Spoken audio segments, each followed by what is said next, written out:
തമിഴ്നാട്ടിലെ ഒരു ഗ്രാമമായ തിരുനാഗേശ്വരത്ത് സ്ഥിതി ചെയ്യുന്ന ശിവന് സമർപ്പിച്ചിരിക്കുന്ന ഒരു ഹിന്ദു ക്ഷേത്രമാണ് തിരുനാഗേശ്വരം നാഗനാഥർ ക്ഷേത്രം. 9 ഗ്രഹഘടകങ്ങളായ നവഗ്രഹ സ്ഥലങ്ങളുമായി, പ്രത്യേകിച്ച് രാഹുവുമായി ബന്ധപ്പെട്ട ക്ഷേത്രങ്ങളിൽ ഒന്നായതിനാൽ ഇത് ഹിന്ദു വിഭാഗത്തെ ശൈവമതത്തിന് പ്രാധാന്യമുള്ളതാണ്. ശിവനെ നാഗനാഥരായി ആരാധിക്കുന്നു. അദ്ദേഹത്തിന്റെ പത്നിയായ പാർവതിയെ വിറൈസൂടി അമ്മനായി ചിത്രീകരിച്ചിരിക്കുന്നു.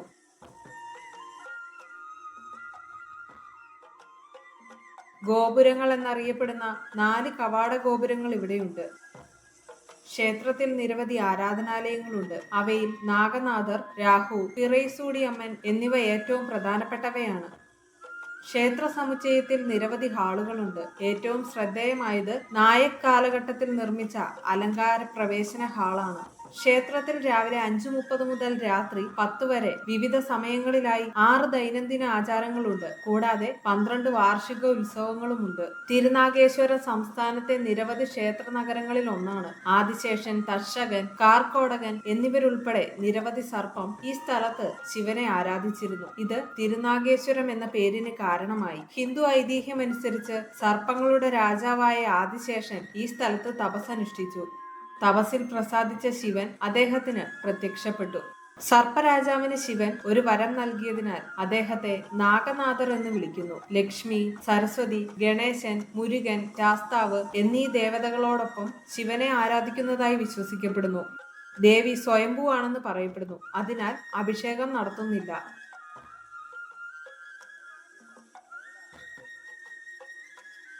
ശിവഭഗവാന്റെ വാഹനമായ നന്ദിക്ക് ഈശ്വര പദവി ലഭിച്ചതും വിനായകർക്ക് ഗണനായക പദവി കൊടുത്തതും ഈ സ്ഥലത്ത് വെച്ചാണ്.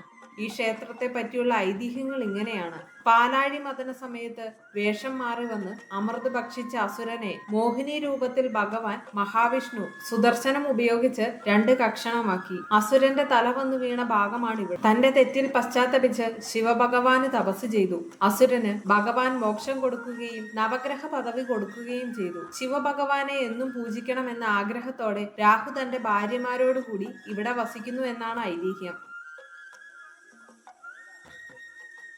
മറ്റൊരൈതിഹ്യം സുശീല മുനിയുടെ പുത്രനാണ് സുധർമ്മൻ. വനത്തിലൂടെ വരികയായിരുന്ന കുട്ടിയെ തക്ഷകൻ തീണ്ടി. കോപിഷ്ഠനായ മഹർഷി തക്ഷകൻ മനുഷ്യരൂപത്തിൽ ഭൂമിയിൽ അലയട്ടെ എന്ന് ശപിച്ചു.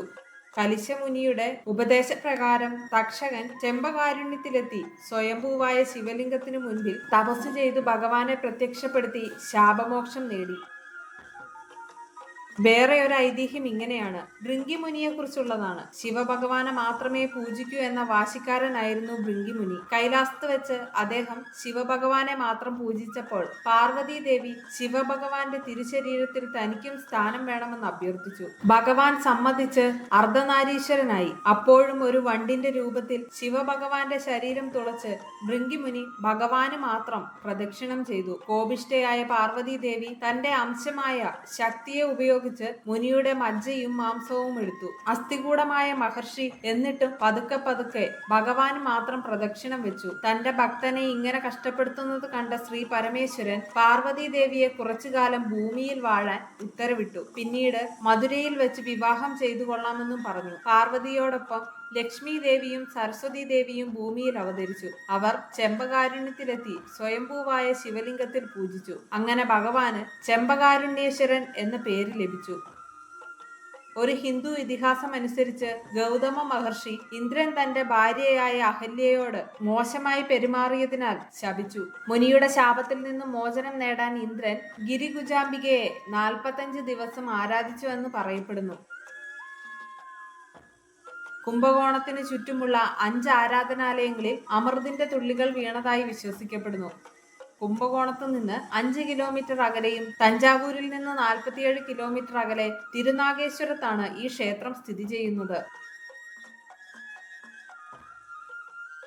ചോള ശൈലിയിലുള്ള വാസ്തുവിദ്യ പ്രദർശിപ്പിക്കുന്നുണ്ട് ഈ ക്ഷേത്രം. AD 10-ാം നൂറ്റാണ്ടിൽ ആദിത്യ ചോളൻ ഒന്നാമനാണ് ഇത് നിർമ്മിച്ചതെന്ന് വിശ്വസിക്കപ്പെടുന്നു. പിൽക്കാല ഭരണാധികാരികൾ സ്വന്തം കൂടിച്ചേർക്കലുകളോടൊപ്പം ക്ഷേത്രത്തിൽ മാറ്റങ്ങൾ വരുത്തിയിട്ടുണ്ട്. രാഹുവിനായി ക്ഷേത്രത്തിൽ ഒരു പ്രത്യേക ക്ഷേത്രമുണ്ട്. കുംഭകോണത്ത് നിന്ന് 7 കിലോമീറ്റർ അകലെ കാവേരി നദിയുടെ തെക്കേ കരയിലാണ് ഈ ക്ഷേത്രം സ്ഥിതി ചെയ്യുന്നത്.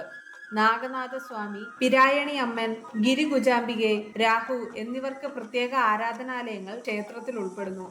ദേവി ആഴമായ തപസ് രീതിയിലാണെന്ന് വിശ്വസിക്കപ്പെടുന്നതിനാൽ ഗിരികുജാംബികെ ദേവിക്ക് ക്ഷേത്രത്തിനുള്ളിൽ ഒരു പ്രത്യേക ആരാധനാലയമുണ്ട്. വടക്ക് വശത്ത് ഒരു പുഷ്പ ഉദ്യാനമുണ്ട്. വിനായക ക്ഷേത്രം, ബലിപീഠം, നന്ദികേശ്വര ഹാൾ, കൊടിമരം എന്നിവ കിഴക്കൻ പ്രവേശന കവാടത്തിലാണ് സ്ഥിതി ചെയ്യുന്നത്. ഈ ഗണപതി ക്ഷേത്രം മഹാനായ സന്യാസിനി സദാശിവ ബ്രഹ്മേന്ദ്രൻ ഒരു ഗണപതി യന്ത്രത്തോടൊപ്പം സ്ഥാപിച്ചതായി പറയപ്പെടുന്നു. ക്ഷേത്രത്തിലെ ഒരു ലിഖിതം ഈ വസ്തുതയ്ക്ക് തെളിവാണ്. ക്ഷേത്രകുളത്തെ സൂര്യതീർത്ഥം എന്ന് വിളിക്കുന്നു. അതിൽ മുങ്ങുന്നത് മനുഷ്യർ ചെയ്ത പാപങ്ങൾ നീക്കം ചെയ്യുമെന്ന് വിശ്വസിക്കപ്പെടുന്നു. ക്ഷേത്രത്തിലെ ആചാരങ്ങൾ ഒരു ദിവസം 6 തവണ നടത്തുന്നു. രാഹു അഭിഷേകത്തിന് പ്രത്യേക കലണ്ടറുണ്ട്. ഇതൊരു ദിവസം 2 തവണ, രാവിലെ 11-നും വൈകുന്നേരം 5-നും കൂടാതെ ദിവസത്തിലെ വിവിധ സമയങ്ങളിൽ 2 തവണയും നടത്തുന്നു. ഓരോ ആചാരത്തിനും 4 ഘട്ടങ്ങളുണ്ട്. അണ്ണാമലയർക്കും ഉണ്ണാമലൈ അമ്മനും വേണ്ടി അഭിഷേകം, അലങ്കാരം, ദീപാരാധന, നാഗസ്വരം എന്നിവയുടെ സംഗീതത്തോടൊപ്പമാണ് ആരാധന നടക്കുന്നത്. സോമവാരം, ശുക്രവാരം തുടങ്ങിയ ആഴ്ചതോറുമുള്ള ആചാരങ്ങളും പ്രദോഷം പോലുള്ള 2 ആഴ്ചയിലൊരിക്കൽ ആചാരങ്ങളും അമാവാസി, പൗർണമി തുടങ്ങിയ പ്രതിമാസ ഉത്സവങ്ങളുമുണ്ട്. തമിഴ് മാസമായ കാർത്തികയിൽ 10 ദിവസം നീണ്ടു നിൽക്കുന്ന ബ്രഹ്മോത്സവം, വെള്ളിവാഹനത്തിൽ ഘോഷയാത്ര, പ്രധാന ദേവന്റെ വിവാഹോത്സവം, ക്ഷേത്രരഥത്തിൽ ഘോഷയാത്ര, ക്ഷേത്രകുളത്തിൽ വിശുദ്ധീകരണം എന്നിവ നടക്കും. ക്ഷേത്ര ദേവതകളുടെ പ്രതിമകൾ ഒരു പുഷ്പ പല്ലക്കിൽ ക്ഷേത്രത്തിന് ചുറ്റും കൊണ്ടുപോകുന്ന വിദ്യാരാത്രിയോടെ അവസാനിക്കുന്നു. നാഗസ്വരം, വേദങ്ങളിലെ മതപരമായ നിർദ്ദേശങ്ങൾ, തേവാരം എന്നിവയുടെ സംഗീതത്തിനോടൊപ്പമാണ് ഉത്സവം ആഘോഷിക്കുന്നത്.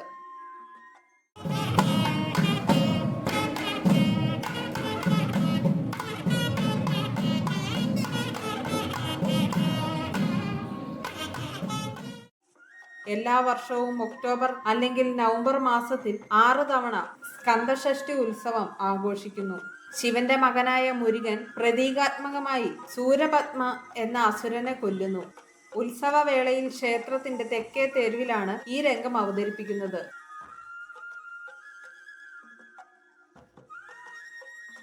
ഒരു ശിവരാത്രി ദിനത്തിൽ രാഹു നാഗനാഥനോട് പ്രാർത്ഥിച്ചുകൊണ്ട് ദുഃഖങ്ങളിൽ നിന്നും മുക്തനായി ക്ഷേത്രത്തിൽ ആ ദിവസം ആഘോഷിക്കുന്നു. ഗിരികുജാംബികയ്ക്കായി 9 ദിവസം നീണ്ടു നിൽക്കുന്ന നവരാത്രി ഉത്സവത്തിൽ നാഗനാഥരുടെയും ഗിരികുജാംബികയുടെയും ചിത്രങ്ങൾ കുതിരരഥത്തിൽ എഴുന്നള്ളിക്കുന്നു. 1.5 വർഷത്തിലൊരിക്കൽ രാഹു ഒരു നക്ഷത്രത്തിൽ നിന്ന് മറ്റൊന്നിലേക്ക് ഗ്രഹസ്ഥാനം മാറുമ്പോൾ ആഘോഷിക്കുന്ന ഉത്സവമാണ് രാഹു പെയാർച്ചി. രാഹുകാലത്തിൽ രാഹുവിന്റെ വിഗ്രഹത്തിൽ അഭിഷേകം ചെയ്യുന്ന പാൽ നീല നിറമായി മാറുന്ന രീതിയിൽ കാണുന്നത് ഒരു അത്ഭുതമായി കണക്കാക്കപ്പെടുന്നു. ഇത് ദൂരദേശങ്ങളിൽ നിന്നുള്ള ഭക്തരെ ആകർഷിക്കുന്നു.